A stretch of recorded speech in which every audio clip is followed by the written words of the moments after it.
Assalamualaikum warahmatullahi wabarakatuh. Hai, balik lagi di channel YouTube aku, Lain Channel.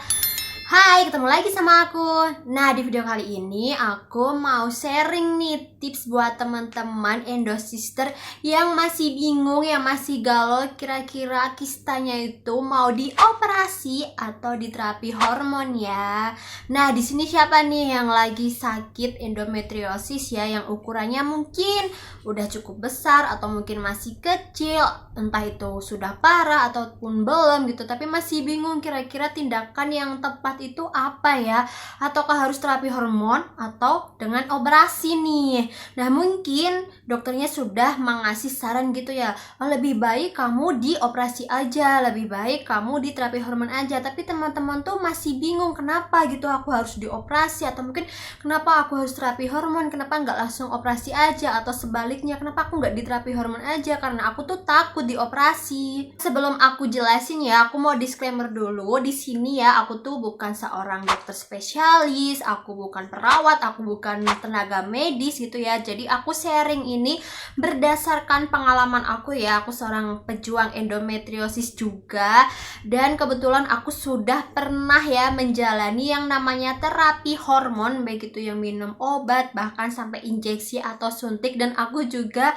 alhamdulillah sudah pernah operasi ya, baik itu operasi secara laparotomi ataupun laparoskopi. Dan yang video yang aku jelasin ini ya berdasarkan paparannya Dr. Lucky di channel Healthy Wom. Langsung aja yuk kita masuk ke pembahasannya.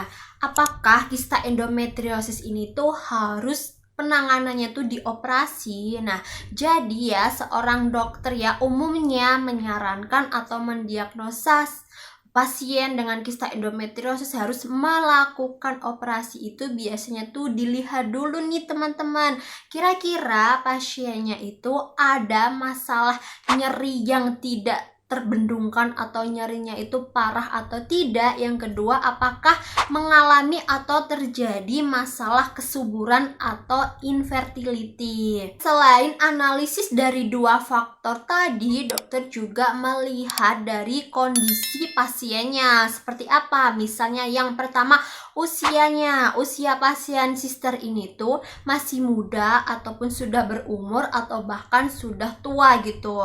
Kemudian dilihat juga statusnya tuh, masih remaja kah atau sudah dewasa, kemudian sudah menikah atau belum. Terus dilihat juga nih dari si ukuran kistanya nih, misal ternyata nih penyebab nyeri parahnya karena si endometriosisnya tuh sudah besar ukurannya, sudah lebih dari 5 cm, atau mungkin kistanya tuh masih kecil kok, masih 2 cm. Kemudian dilihat juga dari tingkat nyerinya tadi itu apakah mengganggu aktivitas sehari-hari. Misal nih teman-teman masih sekolah atau kuliah, nah nyerinya itu sangat mengganggu, bikin teman-teman tuh susah kuliah, susah sekolah, atau bahkan susah bekerja untuk beraktivitas sehari-hari. Nah, ini kan butuh penanganan lebih lanjut ya. Nah, makanya biasanya ya dari analisis tadi ini semua nih, misal disimpulkan nih ya, misalnya nih ada pasien dengan usia 30 tahun dan statusnya itu sudah menikah gitu kan, dan ternyata punya kista berukuran 5 cm, dan ternyata lagi ya si pasien ini ada masalah infertilitas gitu ya, ada masalah kesuburan di mana sudah menikah nih misalnya 2 atau 3 tahun tapi belum punya anak ya. Mungkin bisa jadi tidak bisa punya anak atau susah hamil tuh ya karena si kista ini, dan ternyata kistanya juga nyeri banget. Selain di masa haid ya, di luar siklus haid itu si kistanya tuh bikin nyeri gitu kan. Nah, dilihat dari itu dokter bisa menyimpulkan nih lebih baik dilakukan operasi gitu ya. Lah kenapa dilakukan operasi gitu ya teman-teman? Nah, yang pertama itu tadi dilihat dari kondisi si pasien yang ternyata memungkinkan untuk melakukan operasi. Karena apa? Karena jika dilakukannya terapi hormon gitu ya, terapi hormon itu dimana nanti entah itu minum obat ataupun injeksi obat suntik gitu ya, padahal si pasiennya kasusnya tuh ingin punya baby, ingin punya anak. Nah, kalau di terapi hormon mau nggak mau nanti kan hormon estrogennya kan akan ditekan tuh, akan terhambat gitu kan, untuk menghambat juga tumbuhnya kista. Nah, nanti efeknya itu jadi tidak haid. Nah, kalau si pasien tidak haid tentunya tidak akan mengalami ovulasi atau masa subur. Dan jika seorang pasien tidak mengalami masa ovulasi gitu ya, tentu tidak bisa terjadi pembuahan ya, atau tidak ada bertemunya sperma dengan sel telur, makanya tidak bisa hamil. Nah, penanganan yang tepat yaitu dengan operasi. Nah, kenapa harus operasi? Yang pertama tadi yang aku sebutin karena dilihat kondisinya. Yang kedua karena si pasien ini tuh memang ingin punya baby. Nah, kemudian yang ketiga gitu ya, operasi yang tepat nih yang cocok buat pasiennya itu laparoskopi atau LO. Karena apa harus LO? Karena LO pertama, dia recovery-nya tuh atau penyembuhannya ya, masa mobilitasnya tuh lebih cepat gitu dibanding operasi yang secara bedah atau laparotomi yang sebelumnya tuh lama. Kemudian laparoskopi ini juga ya teman-teman lebih canggih nih alatnya, kan ada kamera yang masuk, jadi dia bisa tuh mengintai isi semua dalam tubuh gitu kan, ada sumbatan atau tidak, atau bahkan mungkin ada sakit yang lain. Nah, itu bisa langsung ditangani sekaligus di situ gitu loh teman-teman. Misal nih terjadi sumbatan gitu kan, nah itu bisa langsung dibersihkan. Dan LO ini ya, laparoskopi ini juga salah satu treatment gitu ya untuk memberikan peluang agar mudah hamil gitu ya. Karena tidak sedikit perempuan setelah laparoskopi itu bisa hamil alami alias meningkatkan terjadinya proses kehamilan. Nah, itulah kenapa seorang pasien harus dioperasi.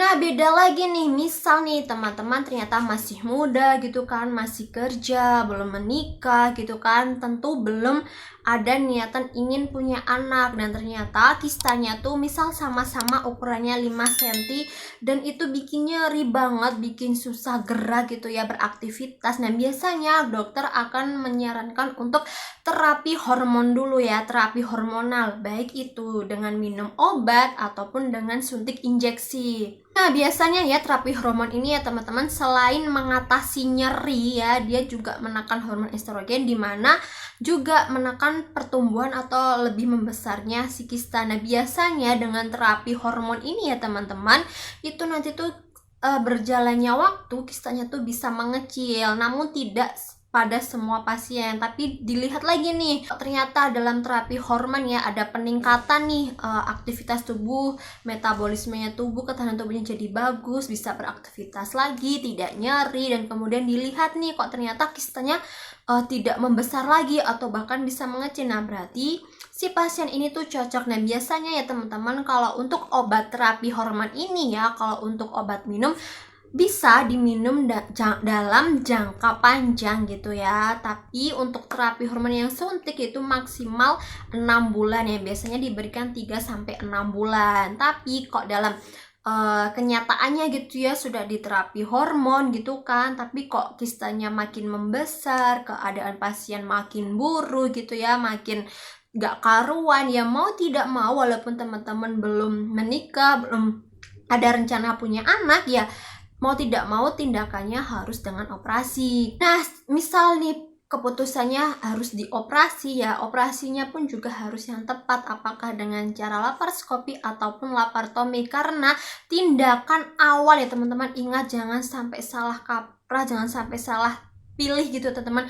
Tindakan pertama ya, operasi yang dilakukan pada pasien endometriosis itu akan berdampak di kehidupan selanjutnya, ke pengobatan selanjutnya. Jangan sampai nih operasi, asal operasi aja teman-teman, pengen yang penting kistanya diambil, hilang, tidak nyeri. Oh, tidak bisa seperti itu teman-teman. Ditakutkannya kalau ternyata yang terjadi ya ovarium teman-teman, sel telurnya ikut keangkat. Nah, itu akan berdampak sangat fatal lagi ya teman-teman, nanti ke belakangnya tuh bakal lebih susah lagi. Jadi harus benar-benar teliti, hati-hati, cari dokter yang benar-benar berpengalaman, dan kemudian cari teknik operasi yang betul-betul aman buat teman-teman yang statusnya tuh masih gadis atau belum menikah. Kalau misal nih sudah kehilangan satu ovarium, kita kan punya 2 ovarium, sudah satu hilang, diangkat nih misal, atau sel telurnya udah keambil banyak, akhirnya AMH rendah. Nah, itu bakal berdampak nanti saat teman-teman sudah menikah, tiba-tiba tahu-tahu kok susah hamil. Kenapa? Oh, ternyata sebelumnya pernah operasi, dan ternyata operasi itu itu juga mengangkat sel-sel ovarium gitu ya, bagian ovarium yang masih sehat ikut keangkat. Nah, jadi mengurangi jumlah AMH mungkin seperti itu juga bisa. Nah, jadi emang harus tindakannya tuh benar-benar yang tepat ya teman-teman. Nah, jadi saran aku ya buat teman-teman itu diperhatikan dulu tuh